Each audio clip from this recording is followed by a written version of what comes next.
बिस्मिल्लाहिर्रहमानिर्रहीम। अस्सलामु अलैकुम वरहमतुल्लाहि वबरकातुहू। प्यारे अजीज़ों, उम्मीद करता हूँ आप सब लोग खैर वाफियत से होंगे।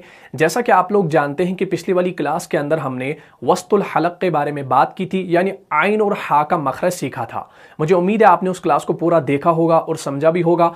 तो आज का जो हमारा टॉपिक है वो है अदनाए हलक के बारे में, जो हल्की मखारिज में से तीसरा वाला मखरज है।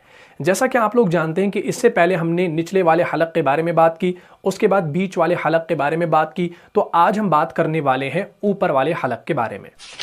अदनाए हलक को हम इब्तिदाई हलक भी कहते हैं। अदनाए हलक कहा जाता है हलक का ऊपर वाला हिस्सा जो मुंह की तरफ है, यानी upper part of the throat, जैसा कि आप स्क्रीन पर बनी हुई इमेज के अंदर देख रहे हैं। अब इस जगह से जो है, इस जगह से दो हरूफ निकलते हैं। एक हो गया गैन, दूसरा हो गया खा। गैन और खा। तो सबसे पहले हम जानेंगे कि ये ऊपरी वाला जो हलक है ये एग्जैक्टली है कहां पर। आपने देखा होगा कि हमारे मुंह के अंदर गले के स्टार्टिंग में एक गोश्त का टुकड़ा रहता है जो ऐसे लटकता रहता है, छोटा सा। उसे हम जो है कव्वा कहते हैं। ये वो उड़ने वाला कव्वा नहीं है, इसे उर्दू में कव्वा कहते हैं और इंग्लिश में इसे युवाला कहते हैं।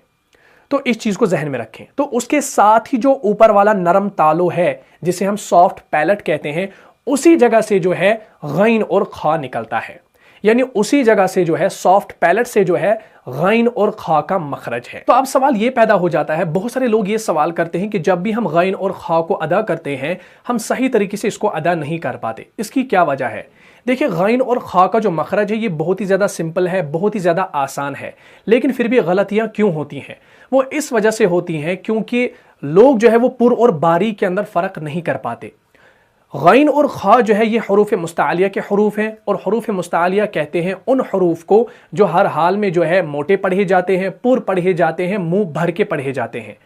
अगर आपने गलती से भी गैन और खा को बारीक पढ़ लिया तो गैन जो है वो गाफ बनेगा, जो कि अरबी जुबान के अंदर है ही नहीं, और खा जो है वो काफ और हा बनेगा, जिसकी वजह से मेजर एरर हो सकता है। तो आपने क्या करना है, आपने ये ध्यान में रखना है कि आपने गैन और खा को किसी भी सूरत में बारीक नहीं पढ़ना है, यानी इसको मुंह भर के पढ़ना है। अब सबसे पहले हम यहां पर जो है गैन को पहले ले लेते हैं। गैन की आवाज कैसे अदा होगी? देखिए, आप में से हर कोई नमक वाले पानी के गरारे करता होगा। जब कोविड शुरू हुआ था तो डॉक्टर लोग कह रहे थे कि भाई अगर आपके गले में कुछ खराश है, इन्फेक्शन है, तो आप नमक वाले पानी के गरारे कीजिए। मैंने पर्सनली जो है इस कोविड में बहुत सारे जो है नमक वाले पानी के गरारे किए हैं, तो मुझे मालूम है। तो जब भी आप मुंह में पानी डालते हैं तो कौन सी आवाज निकालते हैं? मुंह में पानी डाला, तो एग्जैक्टली इसी जगह से गैन और खा का मखरज है। तो ये मैं ट्रिक के तौर पर आपको सिखा रहा हूं। जो लोग बिगनर्स हैं उनके लिए बहुत इजी रहेगा अगर वो ऐसे ही मशक करेंगे इंशाल्लाह। तो एक वक्त आएगा इसके अंदर निखार पैदा होगा। तो कैसे अदा करना है, आवाज को कैसे आपने पहचानना है? जब आप गार्गल्स करते हैं तो गैन गैन गैन, तो आवाज को आपने पहचान लिया।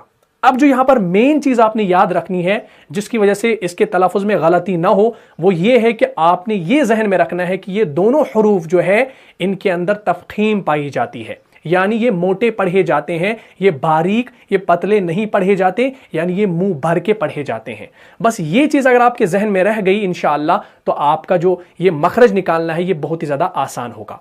तो जब भी आप गैन को पढ़ेंगे, कैसे पढ़ेंगे? गैन, देखिए मेरे मुंह की तरफ देखिए कितना बारीक कर रहा हूं मैं।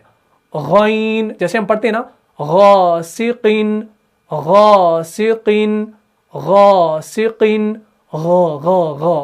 गासिकिन, तो मैंने मुंह को बारीक किया। अब अगर मैं इसको बारीक पढ़ने लगूं तो कैसा बनेगा? गासिकिन गासिकिन, तो ये गाफ अलिफ जबर गा बनेगा। तो हो गई गलती, तो तलफ़ुज़ गलत हो जाएगा। बज़ाहिर आपको लगेगा कि मैं सही पढ़ रहा हूं, लेकिन जो सुनने वाला होगा उसको सीधे पता चलेगा कि भाई ये गाफ को पढ़ रहा है, ना कि गैन को। तो इसका आपने ख्याल रखना है कि इसको हर हाल में मोटा पढ़ना है। तो कैसे पढ़ेंगे? गासिकिन गासिकिन, और आवाज कहां से निकलेगी?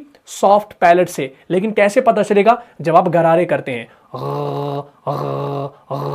गासिकिन गासिकिन, ठीक है? तो आपने इसी तरीके से इसको अदा करना है। जैसे गैरिल मग़दूबि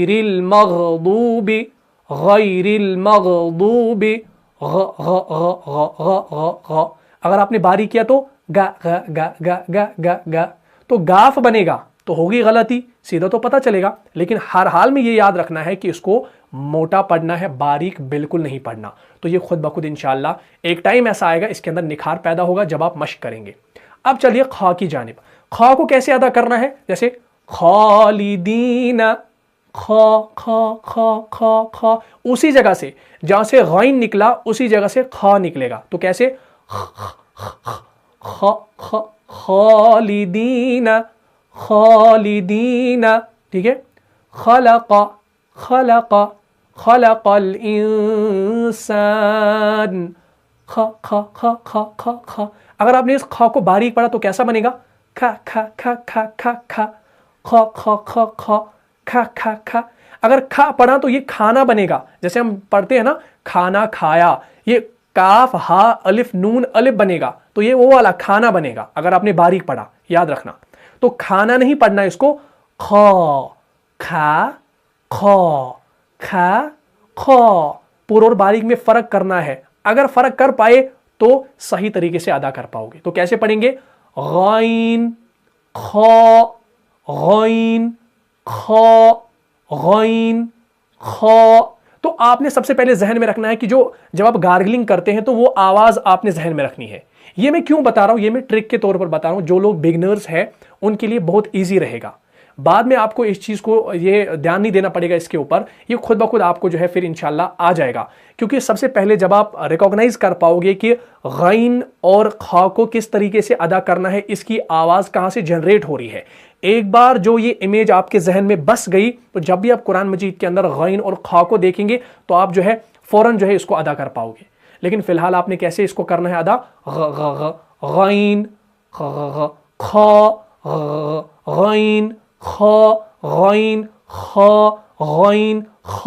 और याद रखिएगा इसको आपने पुर पढ़ना है, मोटा पढ़ना है, ठीक है। इसको बारीक बिल्कुल नहीं पढ़ना है। तो इसी तरीके से आपने बार बार इसकी मशक करनी है। अल्हम्दुलिल्लाह मैंने 3 साल पहले 40 बच्चों को ये सिखाया था इसी तरीके से।